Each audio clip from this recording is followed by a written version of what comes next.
कब मिलेगा न्याय अन्नदाताओं को? सरकार की कैसी है यह रणनीति? आज 12 दिन से हमारे देश के किसान ठंड में अपने घर बार छोड़ सड़क पर आंदोलन कर रहे हैं, पर सत्ता सुख भोग रहे नेता किसानों की सुध लेने को तैयार नहीं। वह यह कह दिए हैं कि नया अध्यादेश किसानों के लिए फायदेमंद है और यह किसानों के भाग्य को बदल देगी, जबकि किसानों ने साफ आरोप लगाए हैं कि देश के प्रधानमंत्री को किसानों से कोई सरोकार नहीं है, उन्हें फिक्र अडानी और अंबानी की है। यही वजह है कि किसान धरना प्रदर्शन कर रहे हैं और अब तक यह काफ़ी शांतिपूर्ण तरीके से चल रहा है। पर कुछ न्यूज़ चैनल, जिसे पूरी भारत की जनता गोदी मीडिया के नाम से नवाज चुके हैं, वह किसानों को खालिस्तानी और आतंकवादी नाम से नवाज रहे हैं। गनीमत यह है कि अब तक किसानों ने संयम बनाए हुए हैं।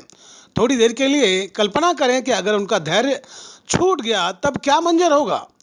कांग्रेस के शासनकाल की बात की जाए तब कांग्रेस ने किसानों को बॉर्डर पर नहीं रोका था, ना ही आंदोलन करने वालों किसानों पर आंसू गैस छोड़े थे, ना ही उन्हें आतंकवादी बताए। तब भाजपा किसानों के आंदोलन को भरपूर समर्थन दे रही थी। अब जैसे ही गद्दी मिली, उनका चेहरा जनता के सामने आ गया।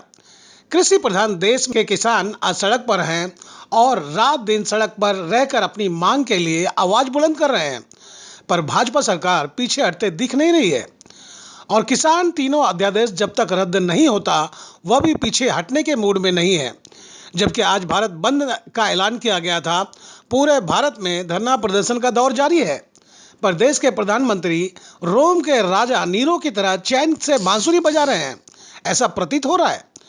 यह नज़ारा नवी मुंबई का है, जहां एशिया की सबसे बड़ी मंडी एपीएमसी बंद रही। वहीं सिख समुदाय के लोग किसानों के लिए शांति मार्च निकाले, जिनसे हमने बात की। आप भी देखें और सोचें कि हकीकत में क्या होना चाहिए, पर क्या हो रहा है। क्या सरकार जनता के मुद्दे से भटक गई है या जानबूझकर अनदेखा कर रहे हैं? जैसा कि आम और खास लोग यह आरोप लगा रहे हैं कि मोदी सरकार सिर्फ अडानी अंबानी के इशारों के गुलाम बन गए हैं। यह सोचना और समझना होगा कि आखिर क्यों सरकार भारत की जनता का हित नहीं सोच रही और आंदोलन से देश का कितना नुकसान होगा, इसका जिम्मेदार कौन है। मैम, ये जानना चाहेंगे कि आप किसान आंदोलन में शरीक हो गई हैं, क्या कहना चाहेंगी मोदी सरकार के नीतियों के खिलाफ? मोदी सरकार को यही कहना चाहेंगे कि कॉर्पोरेट गुलामी नॉट एक्सेप्टेड।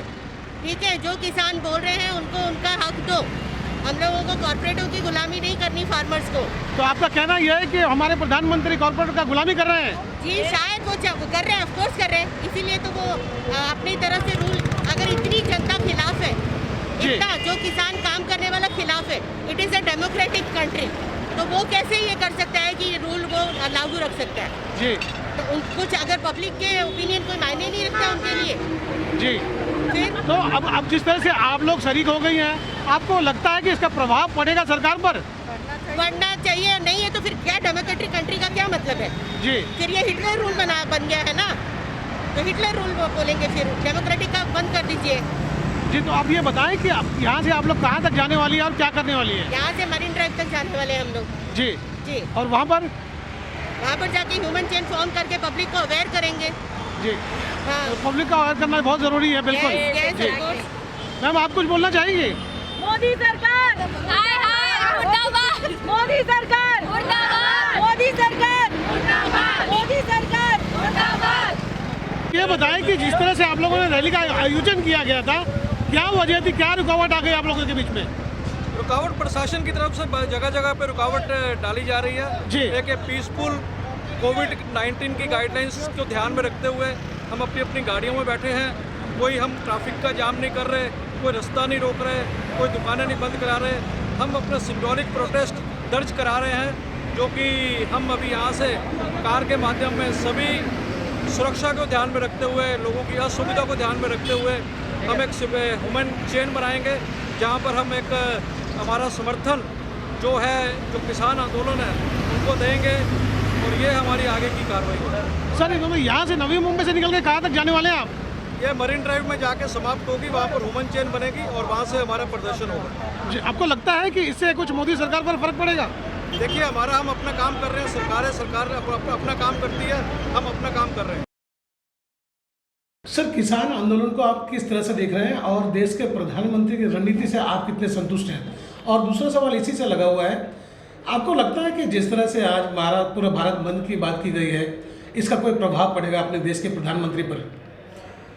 ऐसा है कि देश में पहली बार बहुत जोर से ये किसानों ने आंदोलन किया है। पहले भी बहुत बार हुआ है, लेकिन आज 12-13 दिन हो गए दिल्ली में किसान आंदोलन कर रहे हैं और इसकी व्याप्ति और बढ़ती जा रही है।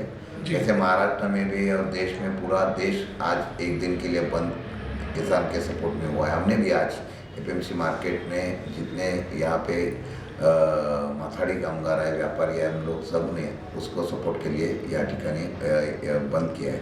अब देखा जाएगा तो मैं आपको इतना बताना चाहता हूँ कि ये सिर्फ किसानों की लड़ाई है नहीं है, उसमें ये अगर मंडी बंद होती है तो उसके ऊपर जो डिपेंड है, व्यापारी हो, किसान हो, माथाड़ी कामगार हो, सबके ऊपर इसका असर होने वाला है।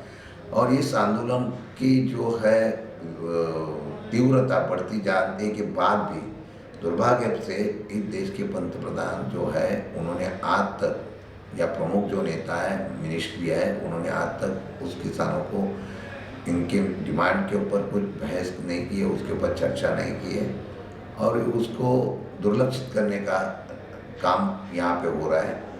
असर कितना पड़ेगा मुझे मालूम नहीं, लेकिन जो मैं कई सालों से देखते आ रहा हूँ उसमें अगर देखा जाए तो देश के प्रधानमंत्री जो है, एक बार अपने मन में जो ठान लेते हैं उसको वो दोबारा घुमाने की कोशिश नहीं करते। यानी अभी उन्होंने कानून बनाया, कानून बनाने के बाद हमने उसको विरोध किया महाराष्ट्र में विरोध करने के बाद महाराष्ट्र गवर्नमेंट ने उसको स्टे देने की विचार किया है।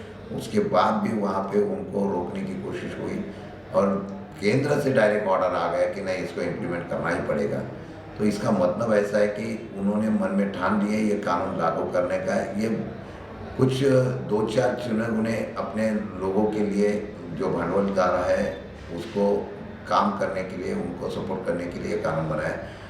भारत में सबसे बड़ा कोई का बिजनेस है तो ये रिटेल का बिजनेस है, जो रोकी से होता है, व्यवहार रोकी से होता है। उसमें अगर कब्जा करेंगे तो पूरे देश में उस बिजनेस को आगे बढ़ाने की कोशिश करेंगे, उसके लिए कानून बना है। और मुझे नहीं लगता है कि केंद्र सरकार उसके ऊपर गंभीरता से ले रही है, लेकिन अगर ये दबाव पड़ेगा तो उनको सुनना पड़ेगा। अगर नहीं सुनेंगे तो उसके ऊपर असर 100% होने वाला है। सर, मन की बात में तो बता चुके हैं कि कानून जो है, जो जितने भी किसान हैं उसके लिए फ़ायदेमंद है। वो तो बता रहे हैं बार बार कि किसान का इससे जीवन बदल जाएगा। नहीं, मुझे बताना चाहिए उन्होंने कैसा किसान का जीवन बदलेगा। ये कानून में जो 2-3 है, एक कॉन्ट्रैक्ट फार्मिंग है। कॉन्ट्रैक्ट फार्मिंग का मतलब क्या है? किसान के लिए, किसान की ज़मीन के ऊपर कॉन्ट्रैक्ट फार्मिंग होगा। 15 साल के मेरी ज़मीन के ऊपर कोई अगर इन्वेस्टमेंट करता है और वो अगर उसमें पार्टनर आता है तो फिर उसमें कौन सा सब्जेक्ट आने वाला है मुझे नहीं लगा रहा है। उसमें किसान का कुछ फ़ायदा है। दूसरी बात ये है कि वहाँ पे MSP लगाने की बात कर रहे हैं किसान, उसका किधर जिक्र नहीं किया है। हमने कहा है उसको लगाने के लिए आधारभूत कीमत होनी चाहिए, वो नहीं हो रहा है। तीसरी बात जो है वो बड़ी, उसमें आज जो है कि सब्जी मंडी या कोई भी मंडी हो, उस मंडी का नियंत्रण निकाला जाएगा। ये तो पहले से कानून है ना। किसान आज देश के कहाँ से भी माल लाके कहाँ पे बेच सकता है, ये कानून है। हमने कभी कहा इसको इनकार किया किसान को कि तुम मंडी में आके माल बेचना चाहिए, लेकिन पैरेलल जो सिस्टम है उसको बंद करने का और दूसरी प्राइवेट सिस्टम को चालू करने का ये साजिश है। और उस साजिश के बदौलत किसान का भविष्य जो बताया जाता है किसान के लिए कर रहा है, किसान के लिए कर रहा है, क्या कर रहा है कानून में? कॉन्ट्रैक्ट फार्मिंग, लोग किसान पेवर, उसमें दूसरा जो है मंडी का स्टेट डायरेक्ट पणन रद्द करने का, उसमें किसान का क्या फ़ायदा है मुझे पता नहीं है। और जो है ये कानून के बदौलत, और दूसरा ही बोलता है एक्सपोर्ट के लिए, स्टॉक रखने के लिए। पहले कानून में स्टॉक कितना चाहिए, महंगाई कितनी बढ़ती है तो स्टॉक कितना चाहिए, उसके रूल था। आज उसमें अनलिमिटेड स्टॉक रखने की कोशिश की है। ये किसके लिए किया है? किसान के लिए किया है। अनलिमिटेड स्टॉक रखना इसका मतलब है कोई बड़ा उद्योगपति अगर ये बिजनेस करता है और वो उसको एक्सपोर्ट इंपोर्ट करने में स्टॉक रखेगा तो उसको सपोर्ट ही है। लेकिन किसान के नाम पे ये जो चल रहा है वो गलत है, ऐसा हमारा कहना है। इसलिए तो किसान देखो, हरियाणा पंजाब में क्या है, महाराष्ट्र के बदल कोई बोलता है महाराष्ट्र में आंदोलन है, महाराष्ट्र में भी आंदोलन हुआ है। महाराष्ट्र में 60% जो जमीन है वो यहाँ पे गन्ने की खेती होती है, जहाँ गन्ने का हमी भाव है, FRP है, वो अगर कम होता है तो उधर आंदोलन होता है। पंजाब, हरियाणा, दिल्ली बाकी के पूरे राज्य में ये जो है खेती 90% जो है वो अनाज पे है। उसके लिए अगर वो माल कहाँ बेचना है, उसके लिए अगर कोई सिस्टम नहीं होगी, ये विश्वास नहीं, इसलिए किसान रास्ते पे आ गए।